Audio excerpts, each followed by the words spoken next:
Welcome back to Undercover. We're here with Matt from Avenged Sevenfold.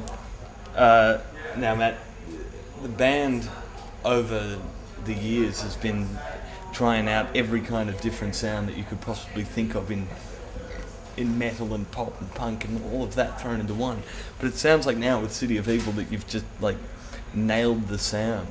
Is this what you have been trying to find?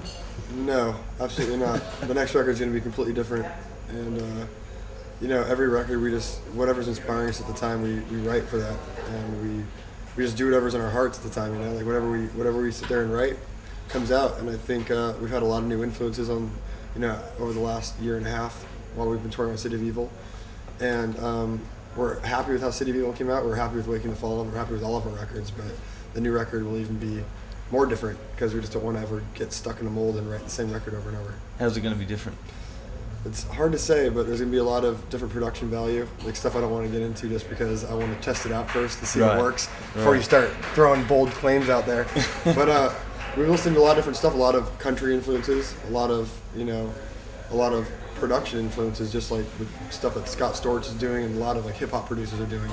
And it's not going to be obviously a rap record by any means, but just production-wise and how they make their instruments so big and so separated and so full.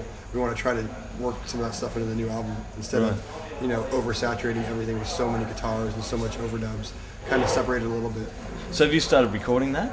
No, we haven't started recording, but we have a Pro Tools rig that we mess around on, and we haven't actually started properly recording a new record, but just messing around with stuff. Right. And you threw there is one influence that seems to have come from way out of left field on the current album in Sidewinder is that little Spanish guitar. Yeah.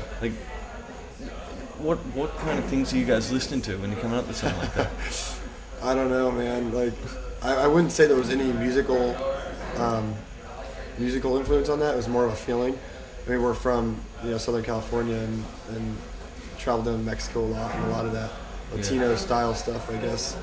I mean, I don't sit there and listen to that stuff as a joy. It's just kind of a feeling. We said let's try to do something more, desert Spanish influenced, and we came up with that little riff and started, threw the congas in there and started just jamming on it.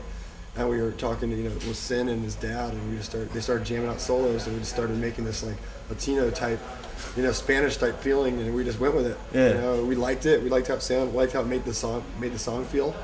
And it made it more of a desert, kind of dry vibe to it, and that's what we wanted. Because listening to the album, by the time I got to that track, it's the 6th or 7th track or whatever, that was the last thing I was expecting to hear. Yeah. When you're sitting there going, oh, the next bar will probably be loud, and then the next bar will be loud, and then the next bar suddenly has that. Yeah, well, I think the second half of the record has a lot of surprises in it. Yeah. It's got that whole Danny Elfman influence type stuff in the Wicked End. It's got all its flamenco guitar stuff. It's got a lot of weird stuff going on. The whole Strength of the World song is like a full-on spaghetti western type vibe. Yeah. So there's just so many weird things at the end of the record.